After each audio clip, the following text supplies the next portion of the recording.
For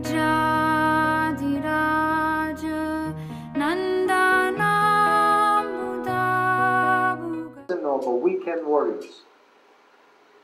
Okay, so weekend warriors, what they do is every weekend they go out book distribution. Generally, it's a non-threatening way.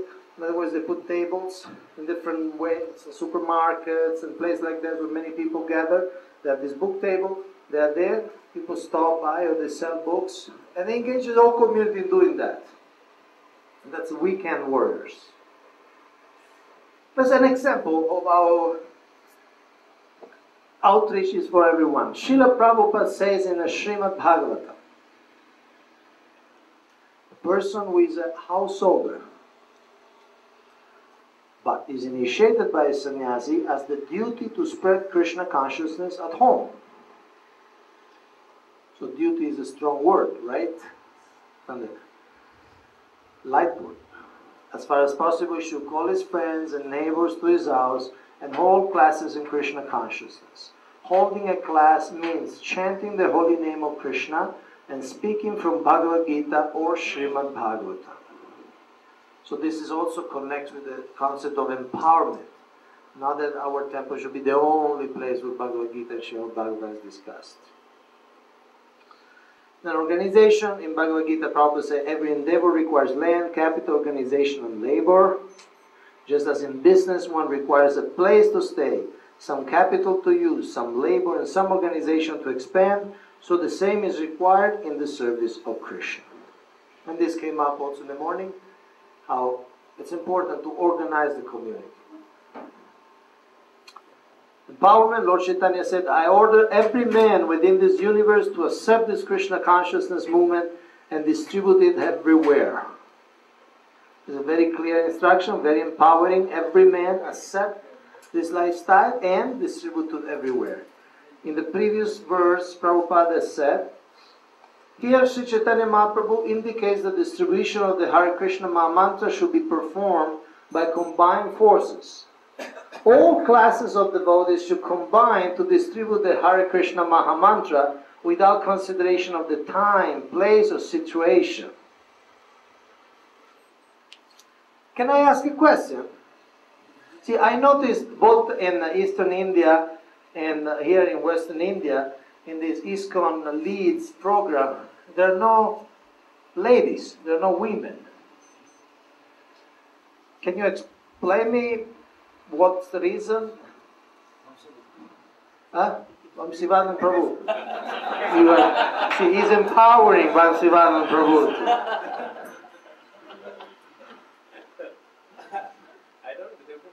You want to have a mic? Or you don't want your answer to be recorded? Do you have a mic?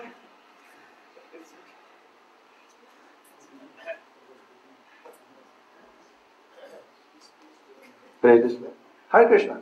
So, I mean, of course, we left it to the individual temples to send their leaders for the program. And so none of the temples, as far as the western zone and the eastern zone, none of the temples sent any ladies. But in north as well as in the south, there are some ladies over there.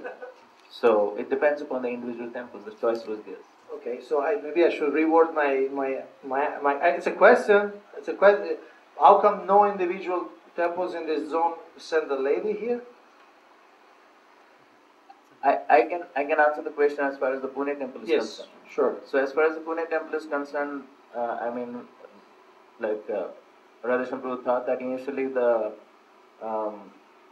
senior brahmacharis and senior congregation, they should first take part in this, and then later on, if required, then the other congregation devotees can also take part. So you started by ashram, basically, first brahmacharis. Yeah, and few congregations. Or we have Vamsi Gopal. Who's that? Oh, you're also from Pune? Yeah. Okay, yeah, sorry. You want to say something?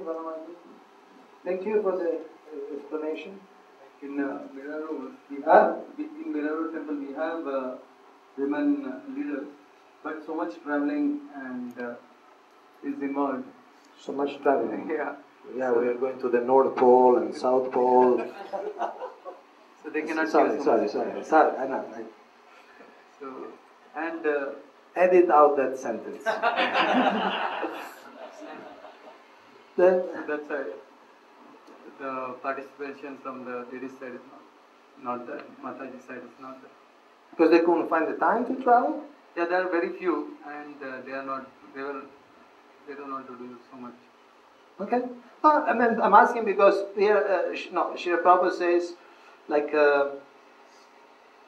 all classes of devotees, so I guess that includes ladies, but you see, India is, of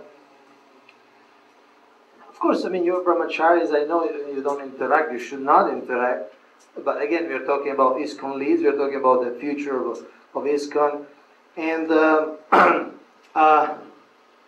I mean, historically, and even just contemporarily, India is a place where women add and have a lot of influence in political life, social life.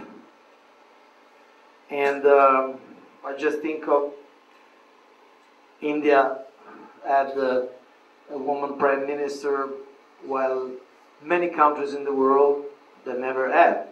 I'm from Italy, we never had a president or a prime minister, a woman. America, United States of America, never had a woman prime minister, but India had Indira Gandhi. Even Bangladesh, which is a Muslim country, has a prime minister woman. Pakistan, our very dear neighbors, had also prime minister woman, Benazir Bhutto. Even Sri Lanka had the prime minister woman. So you see, I mean, this area very much, and not only that, I mean, as far as I understand, of course, it's not my field, but as far as I understand, the most powerful politician in India is a woman. Correct me if I'm wrong. And, Sonia Gandhi. She's pretty powerful, right? So, what? Yeah, but she's powerful in India, not in India. So, and then, and we have very powerful other present or past chief ministers. I mean, very powerful. You know, we have Mamata Banerjee in West Bengal. We have Jayalalitha in Tamil Nadu, and we have this Mayavati. What's her name? What's that? Yeah. So I mean. In other words, India is a place where women take a lot of responsibility, it seems. Even more, again, statistically or historically, even more than other places in the West. So I'm just wondering, obviously, it's not a question of what you call equality. I'm just worrying that we are missing some opportunities. I'm just wondering that maybe there was some girl who could be here, but is not here, and then maybe she becomes a chief minister somewhere. No, she could have been in ISKCON leads, but you know, we didn't have the arrangement. I understand logistically, it's like a place like this where you're going to put the woman. I understand the logistics, okay? But you also know that if there is a will, there is a way. A few years ago, even this kind of gathering would have been kind of hard to even imagine. Stop everything, you know, what distribution is there coming. So I'm just, you know, you are the future leaders, think of that.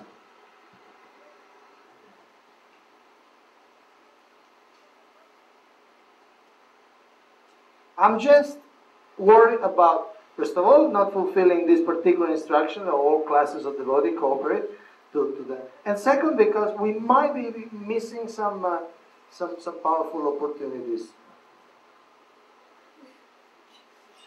Okay.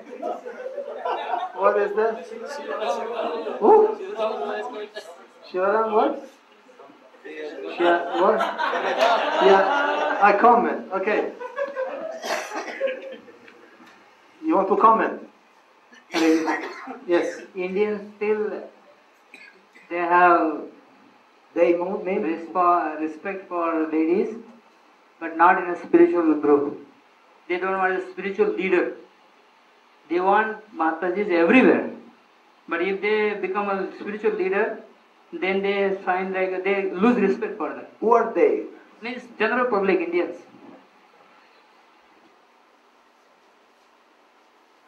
See, Shivaram Prabhu,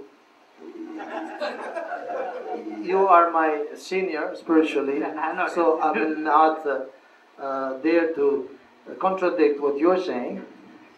But if you were not my senior, and if I would dare contradict what you're saying, I could say that there are many spiritual ladies in India who are large following. That is hugging lady, that Maha, what's her name? What's that? Amma. That she is quite big, and not only physically. I mean, she is quite big organization.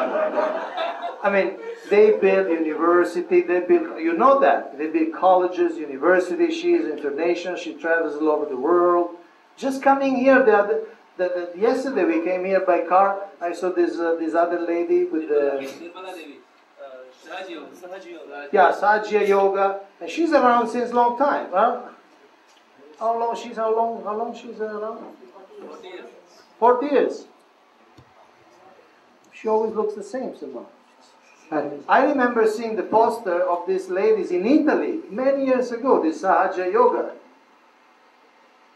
Truly, many of the Indians, they go to Amma Mata simply to embrace her. Because her process of spirituality, giving spirituality means, she hugs once and she says, now you are empowered and you are blessed. If they don't... Okay. See, I was not presenting that as a bona fide method of self-realization. I'm just addressing the point and emphasizing the point that she has followers, huh? And the followers they're pretty enthusiastic. Some of them are very enthusiastic. I see them in many parts of the world. I see them in Dubai. So now we have our ISKCON program, and then after them, the Amma people come and they do their thing. So. Power came. Switch. Okay. Let me get a glass of water. We will have a separate ISKCON Leads program for the Mataji. We'll have separate program. Anyway, we have already crossed 6 programs. We already done. So you are speaking on behalf of ISKCON Leads as official representative. Now let me understand the context. Or you are expressing a wish. What are you doing exactly? We will conduct program at least for Baramati Mataji. What's that?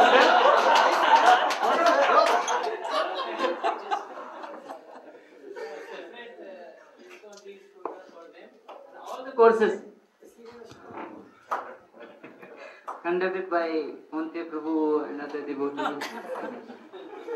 I didn't get the Kaunteya Prabhu part. What you're saying, Kaunteya Prabhu will come to Bharavati and give the class to the ladies? You discuss it with Prabhu? They will listen to me. Achha.